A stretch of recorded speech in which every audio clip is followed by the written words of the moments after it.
ஏன் சார் பொன்னியின் செல்வனே பண்ணிட்டோம், இது ஜுஜுபி சார். அது வந்து கோயம்பேடு மார்க்கெட் மாதிரி, இது பஸ் ஸ்டாண்ட் மாதிரி இருக்குங்க. தேனி அந்த சைடு போங்க, கோயம்புத்தூர் இப்படி வாங்க அப்படின்னு சொல்லிட்டு இருப்போம். அவ்வளோ கேரவன் நிற்கும். 3000 பேரை வச்சுட்டு சார் ஃபர்ஸ்ட் ஷாட் வைப்பார் 7 மணிக்கு.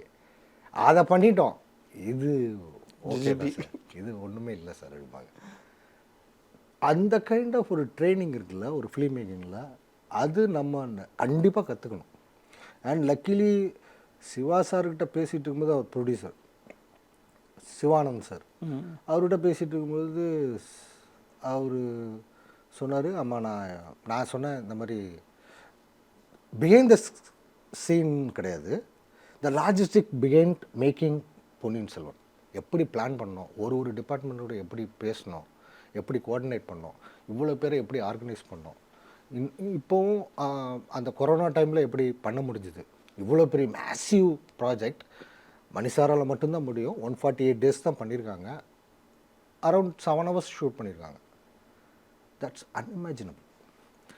இது வந்து எல்லாருக்கும் தெரியணும் சார், அது ஏதாவது ஒரு விஷயமாக ரெக்கார்ட் பண்ணணும் சார் சொல்லும்போது அவர் சொன்னார், நான் ஒரு புக் எழுதிட்டுருக்கேன், ஒரு 4 chapter முடிஞ்சிடுச்சு, இன்னும் ஒரு 6-7 chapter இருக்குது, முடிச்சுட்டு பப்ளிஷ் பண்ணுற மாதிரி ஐடியா.